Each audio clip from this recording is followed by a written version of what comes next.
नमस्कार। स्वागत है आप सभी को। आज की विषय है शिव जी की महिमा। जब भगवान शंकर को पता चलता है कि राम अवतार हो चुका है तो वह प्रभु श्री राम के बाल स्वरूप के दर्शन करने के लिए काक भीषुरी जी के साथ मनुष्य का रूप बना के अयोध्या आते हैं। जिस समय भगवान राम का जन्म हुआ तो चारों ओर उत्सव मनाया जा रहा है। भगवान शिव भी भगवान राम के बाल और स्वरूप का दर्शन करने गए थे। वही कथा पार्वती माँ को सुना रहे हैं। भगवान शिव कहते हैं, पार्वती, जिस समय भगवान का अवतरण हुआ था उस समय मुझसे रहा नहीं गया। मैं अपने मन को रोक नहीं पाया और तुरंत अवधपुरी पहुँच गया। मेरी चोरी ये थी कि मैंने तुमको नहीं बताया। भगवान ये कहना चाह रहे कि जब भगवान का बुलावा आए तो किसी का इंतजार मत करना, और एक मानव रूप धारण कर लिया। पार्वती बोली कि आप महादेव हो और मानव बनकर क्यों गए? भगवान शिव बोले कि जब महादेव के देव भी मानव बनकर आ सकते हैं तो मैं मानव ना बनूं, ये कैसे हो सकता है? जैसे ही अयोध्या में पहुंचा वहाँ बहुत भीड़ लगी हुई है। भोलेनाथ बहुत प्रयास कर रहे हैं राम जी के दर्शन करने का, लेकिन नहीं जा पा रहे हैं। शिव ने थोड़ी ताकत लगाई है और थोड़ा धक्का दिया है। जैसे ही शिव ने धक्का दिया है तो अंदर से ऐसा धक्का आया कि भोलेनाथ दूर जाकर मंदिर के एक शिवलिंग के पास टकरा कर गिर गए हैं। भोलेनाथ बोले कि ये लो, हो गए दर्शन। राम के तो हुए नहीं पर मेरे खुद के हो गए। भोलेनाथ ने सोचा कि ऐसी भीड़ में दर्शन कैसे हो। तो भोलेनाथ को याद आई, मेरा एक चेला है, वो दिखाई नहीं दे रहा है, यहीं कहीं ही होगा। वो चेला है काक भीषुरी जी। महाराज सोच रहे हैं कि भगवान का दर्शन करने जरूर आए होंगे। जैसे ही भोलेनाथ ने उन्हें याद किया है तो काक भीषुरी जी की तुरंत आ गए, क्योंकि कौवे के रूप में है। भोलेनाथ को कहते हैं, मानो महादेव कैसे बुलाया है, जल्दी बताइए। भोलेनाथ बोले कि जल्दी बताऊं, पर क्यों, कहाँ जाना है? काक भीषुरी जी बोले कि आपके पीछे उत्सव छोड़कर आया हूँ। शिव जी बोले कि तुम कहाँ थे? उसने कहा कि प्रभु मैं तो अंदर ही था।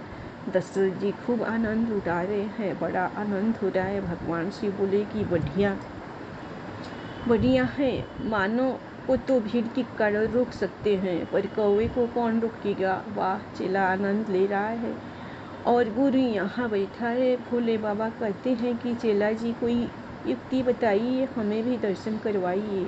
काक भीषुरी जी ने कहा कि महाराज चलो कोई युक्ति बनाते हैं। काक भीषुरी जी ने भी मानव रूप धारण कर लिया। बहुत बार प्रयास किया है लेकिन उन्हें अंदर नहीं जाने दिया। अब जब काफ़ी समय हुआ तो भगवान राम ने भी रोना शुरू कर दिया। इनके मन में भी भोले बाबा के दर्शन करने की तरफ जाग गई। अब राम जी दुख में तड़प कर रो रहे हैं, और जब ये पीड़ा भरी पुकार भैया के कानों में गई तो कौशल्या जी बिलख पड़ी कि मेरे लाल को आज क्या हो गया है।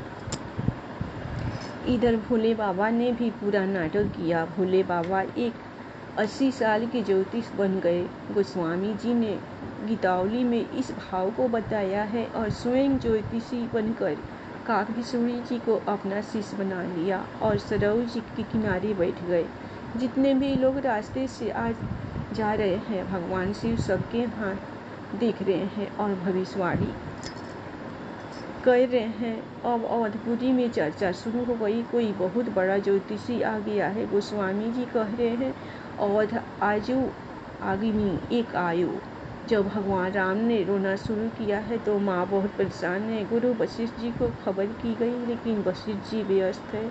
इतने में एक नौकर आकर बोला कि मैया मुझे खबर मिली है कि एक बहुत बड़ा ज्योतिषी अवधपुरी में आया है, आपकी आज्ञा हो तो उसे बुला लाऊं।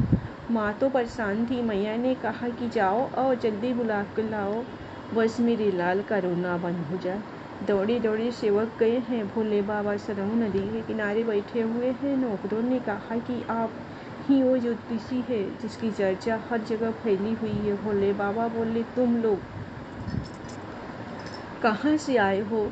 वो बोले कि हम राजभवन से आए हैं। ये सुनते ही भोले नाथ का रोम रोम पुलकित हो गया। समझ गए हैं कि मेरे राम ने ही इन्हें भिजवाया है। भगवान शिव बोले कि क्या करना है बोलो। वो सेवक बोले कि महाराज जल्दी चलिए, सुबह से लाला आज बहुत रो रहे हैं, रानी ने आपको बुलाया है। भोलेनाथ जैसे ही चलने लगे तो काकभीसुरी जी कुर्ता पकड़ ली और बोले कि महाराज मैं भी तो आपके साथ में हूँ, मुझे भी साथ लेके चलो। भोलेनाथ बोले कि तुमने दर्शन तो कर लिए है, तुम जाकर क्या करोगे?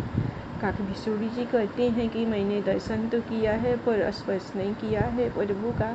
यदि आप स्पर्श करवाओगे तो ठीक नहीं है, नहीं तो अभी पोल खोलता हूँ आपकी। भोलेनाथ बोले कि ठीक है, आपको भी दर्शन करवा देते हैं, पर आप पोल मत खेलना। जब राजभवन पर पहुंचे तो पहरेदारों ने रोक लिया। हाँ भैया, कौन हो और कहाँ से आ रहे हो? नौकर बोले कि इन्हें रानी ने बुलाया है, ये ज्योतिषी है, इन्हें अंदर जाने दो। अब भोले बाबा राजभवन में अंदर प्रवेश करने लगे पर काकभीसुरी जी को रोक लिया। पहरेदार बोले ठीक है, ये ज्योतिषी है तो अंदर जा रहे हैं, पर इस साथ में कौन है जो अंदर चला जा रहा है? इनके अंदर जाने का क्या काम है? दशरथ जी का आदेश है कि किसी अनजान को अंदर नहीं आने देना है। भोले बाबा मुस्कुराकर अंदर जाने लगे। तभी काकभीसुरी जी बोली कि प्रभु साथ लेके जाओ, नहीं तो पोल खोलता हूँ अभी। भोले बाबा बोले कि ठीक है, मैं कुछ करता हूँ। भोले बाबा कहते हैं कि भाया, बात ऐसी है, मैं 80 साल का बूढ़ा हो गया हूँ, ज्योतिषी तो करता हूँ पर आँखों से कम दिखाई देता है। ये मेरा चेला है, इनके बिना मेरा काम नहीं चलेगा। मैया बोली कि महाराज अब जो आपको अपना झाड़ फूँक करना है कीजिए। भोलेनाथ बोले कि मैया इतनी दूर से कुछ नहीं होगा, ना तो तू मुंह दिखा रही है, ना तो स्पर्श करवा रही है। बिना मुंह देखे और बिना स्पर्श करे मैं कुछ नहीं कर सकता हूँ। मुझे एक एक अंग देखना पड़ेगा कि जड़ कहाँ लगी है, नाक को लगी है या आँख को लगी है। मैया बोली कि दूर से कुछ नहीं होगा। भोलेनाथ बोले, मैया दूर से कुछ भी नहीं होगा। आज मैया ने अपनी साड़ी का पल्लू उठा लिया और जो राम जी अब तक रो रहे थे, भगवान शिव को देखकर खिलखिलाकर मुस्कुराने लगे।